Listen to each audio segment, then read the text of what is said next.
Hi everyone, good afternoon. My name is Gabe Alcantara and I'm the Spanish curriculum coordinator for the network. So I think I've met everyone in this room. If there's anyone that hasn't met me, I've been here for, it's now my 4th year here. And kind of some background of why I'm in person today.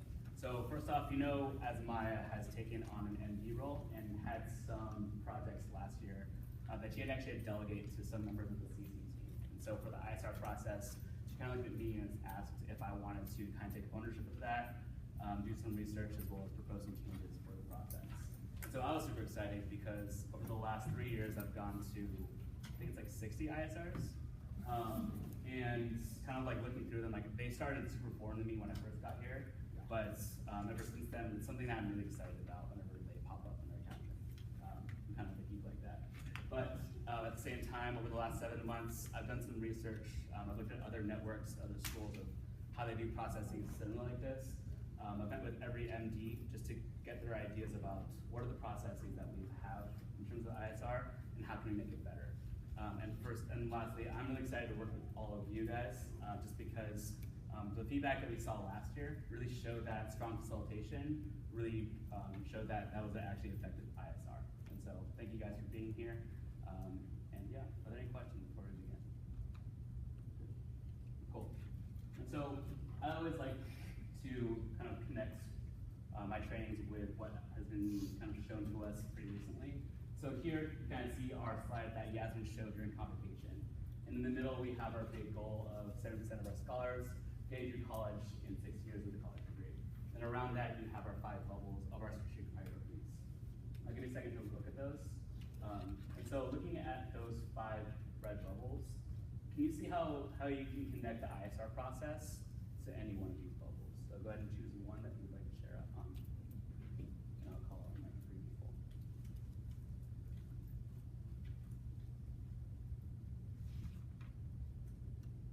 So, Baca. I think purposeful curriculum and instructional execution. Sometimes we fall into kind of what we've done and what we've always done and we get into habits. So it's really helpful to have people who are external to our building but internal to our network come and give us a second lens on what we're doing. Definitely. And this is the reason why we have observations in ISRs when you get into classes and kind of just watch what's going on in classes. Because without that, we just have to see a plan without execution. Cool. Katie. The pretty obvious one is impactful collaboration, working together as a team from the network. Awesome. And wait, one more person. Okay. Well, engaging IB experiences. So with the way that the whole thing has been rewritten with so much more of an IB bend and lens to it, I think that the new process will definitely help us get stronger at IB experiences. Definitely. Essentially just because we are still like that strategic priority is not going away. We're going to be built out into a fully IB network, so we want to make sure that's there. For developing yourself and others, people love the ISRs because they come and it's not just for the benefit of the campuses, but also for the participants. They come in, they get developed in a very specific way because they're able to see what another Uplift campus looks like, as well as like, hey, they're doing this great thing at this school, I can bring that back to my campus. In terms of attention to social and emotional health, I actually met with Erin Hearn and her team before this as well while I was reviewing the changes. We're actually not going to make SEL a big focus of this year's ISR, just because we want to get more evidence about what we actually should be looking for, as well as what is it Uplift actually wants from their SEL program. So that's on a hold, but we will get evidence from this year's ISR process that will help support this strategic priority. Cool. And so I'm going to bring us back even more further to the Winter Leadership Academy, and this once again is one of Yasmin's slides. And it's really just her big picture reflections from from her opening presentation. So first off, our work is public. And our work is public because we have to make sure that we have very intentional words and comments to people during our ISR process, because we know that we want to make sure that our feedback that we do get to campuses is very high leverage. For 2, we just did this. We have the right long-term strategic priorities. Just as we saw that all those 5 of those bubbles do contribute back to our long-term goal of that 70%. We just connected that. And then finally, something I love to harken back to is challenges require commitments. So once again, I do want to thank you guys here. But when you look around this room, you have leaders that have been here for multiple years, are committed to staying in the network, staying in education. And it's honestly just up to you guys. Like honestly, the ISR process is nothing without you guys. So strong facilitation really shows that commitment to our challenges. So these are session goals. I'll just talk for a little bit so you guys can just read these to yourself for a second.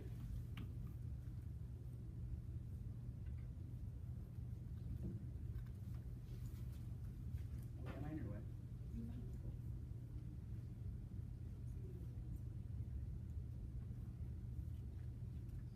It's kind of the same goals as last year's. And next slide is our agenda. So we're just went through the rationale, about to do the rest.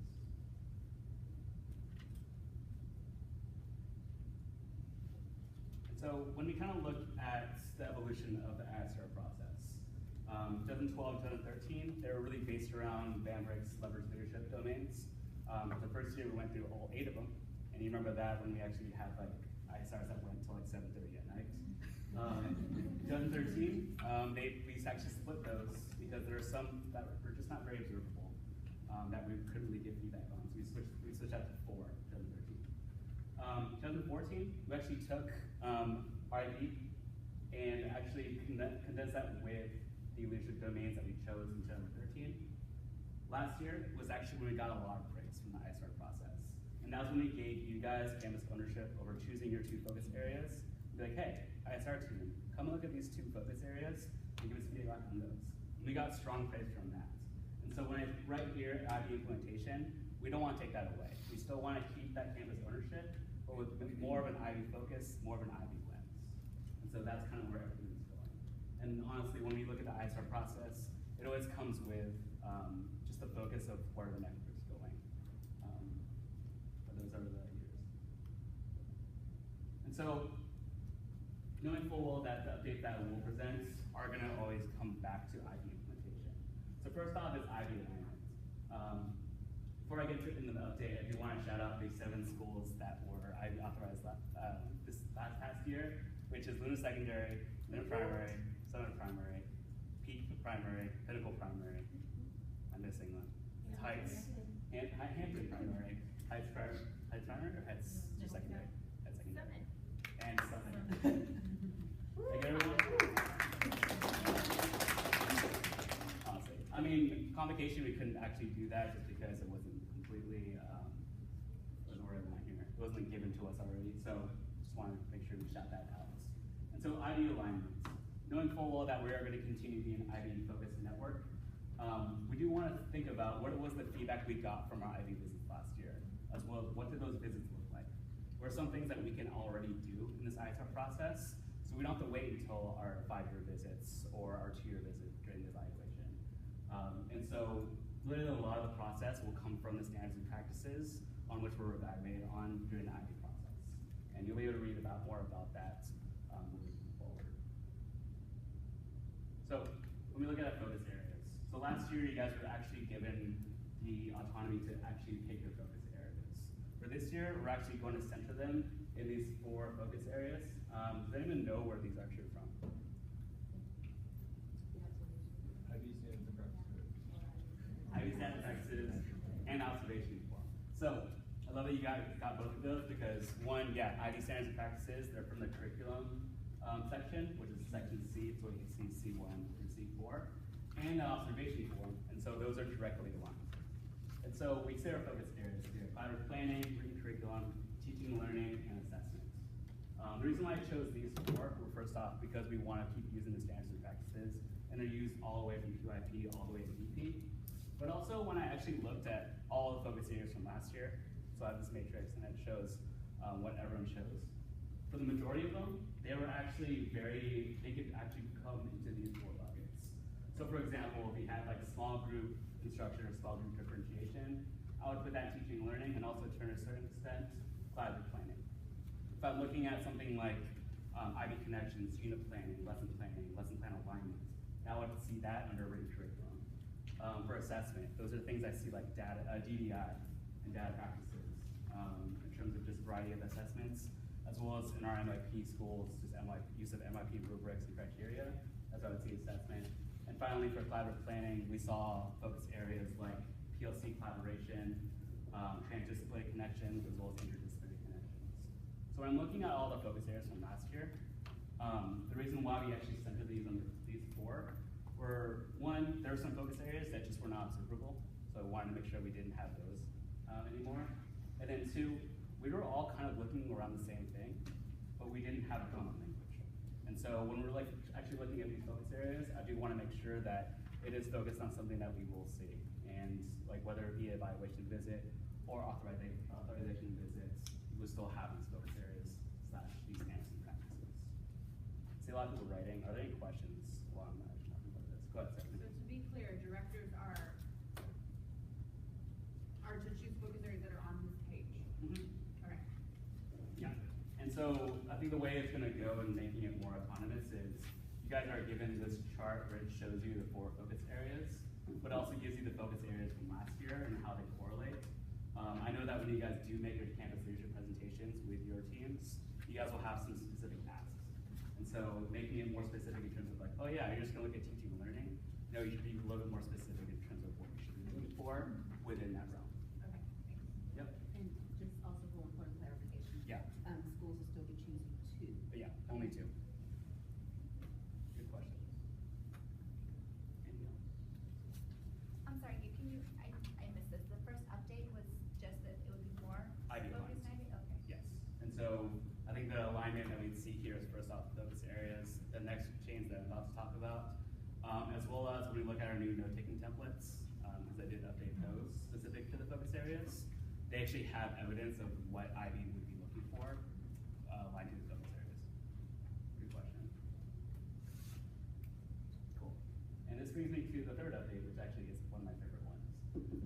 So first off, we have teacher voice. So remember last year when we actually were given the directive to make questions for a teacher survey that you're supposed to give the day of the ISR, and we got that feedback. Now, that did kind of break down the day so we could actually do some more observations and then observe some things. But at the same time, there was some feedback that said that we did have a lack of a teacher voice. So I'm looking at kind of the way that IB get their teacher voice and how they get evidence around that. And they do it through a team or departmental interview. And so we're going to institute that in ISRs this year. We do recommend that if you have a team of 3 or 4, that at least 2 or 3 do attend that. But we know that some scheduling that's not going to make sense for that. Some days that we are there for an ISR, you might not have a common planning period for a specific content area. But we do want to make sure that we get some evidence around teacher voice, and that's the best way we can do that. And then second, something we've always seen on feedback from after ISRs is just the use of scholar voice. And I'm excited about this was because I know that asking scholars questions during classes is something that IB evaluators did do. So when I was watching the one at Pinnacle or the one at Heights, they did stop kids and just ask them questions or do a formal interview. I was hesitant to do a formal interview this year just because I didn't want to break up the schedule too much, and it would take away some time from people actually observing classes. So the way we're going to do this is participants will be given a list of questions to ask scholars while they're doing observations. After that, they're going to record their answers and just enter them in a SurveyMonkey, and that data will be rolled up, similar to the survey that you gave this year to teachers. And so I'm really excited about that. I think, first off, when I say scholar interviews, I think there's some people that are just you're going to interrupt class and it's going to interrupt instruction. But I think there's some people that actually did this last year at their schools. Did you do this at your school last year? Yeah. How did it go? I thought it was so helpful for us. We had 3 big goal questions we wanted kids to be able to ask, and the ISR team was able to ask 100 kids, and we were able to give the responses to our teachers, and it was just very eye-opening. Awesome. So I know people are hesitant at first when they hear this, but there's 2 disclaimers. One, there are new scholar interview norms that we make sure that, hey, do not interrupt direct instruction. Be very nice when you're asking kids questions. And then 2 as well, we do have these questions and they're built out and they do model what IB evaluators ask. You do not always have to ask these questions verbatim, because you don't want to trip a kid up and have them think about oh, I don't know what this person's asking me, I don't want to talk to them anymore. But it is up to you guys to kind of look at those questions, see what makes sense for you, and and then modifying as per needed. So yeah, those are the kind of the three main updates and changes that are going to ensue this year for the ISR. Are there any questions on this? Go ahead. Just to clarify, for the teacher team interviews, Yep. are those intended to be content team interviews or just kind of whatever fits in the schedule? I'd say either. So for primary, I know for some of you it makes more sense to do grade level teams. Secondary, it makes more sense to do content level teams. I didn't want to make that directive specifically, but whatever makes sense in terms of what you actually want to be evaluated. Is there, what's the rationale behind having team interviews versus individual interviews? Yep. And what biases are we okay with accepting? Gotcha. And so first off, I think we want to do team interviews. One, because that's the way IB does it, and then two, there were responses that we got 3 years ago when we did single teacher interviews, where they either it's kind of aligned to the side of feedback instead of actually getting evidence for the ISR process. And so we saw that actually didn't happen so much when we did team interviews with IB, and I don't know. I think that was the best way that we kind of saw it. So good question, but yeah. Any other questions?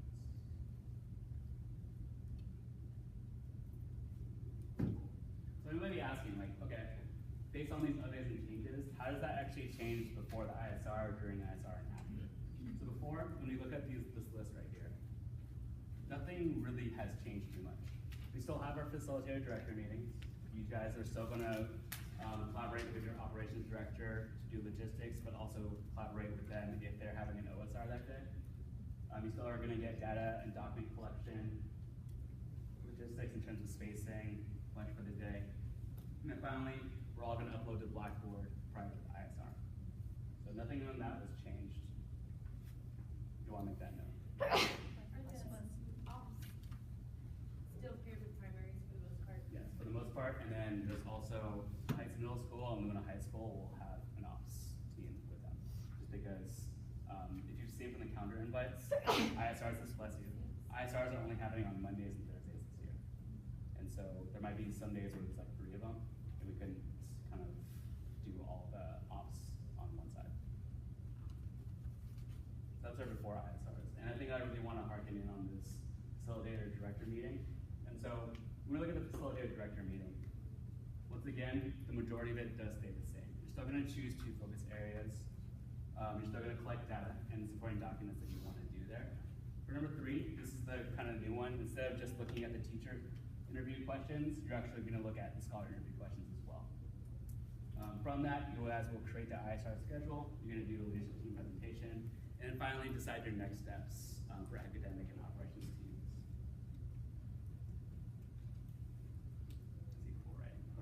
Are the questions developed by the instructional team or the ISR team?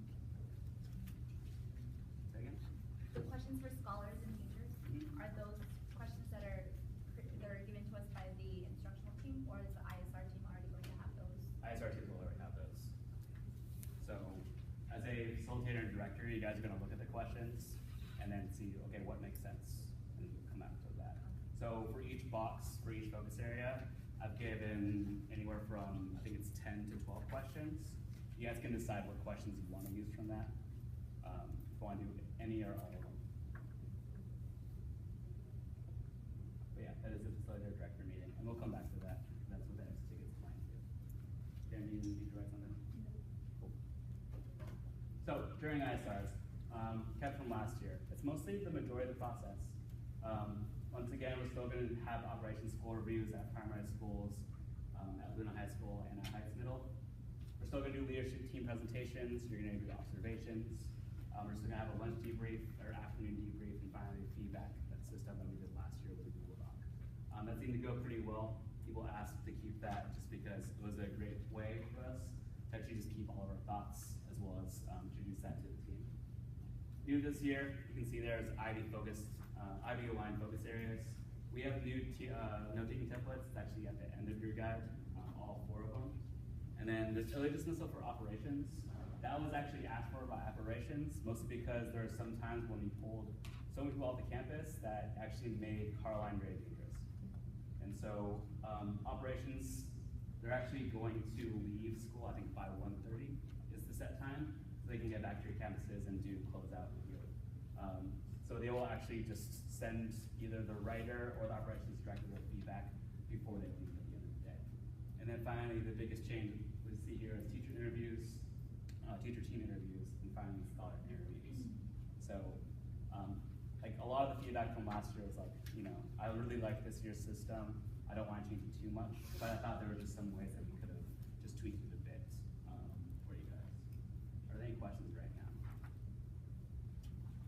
But How do we know if our school is doing operations ISR?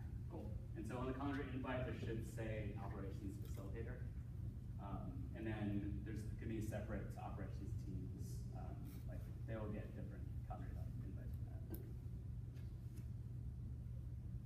Question?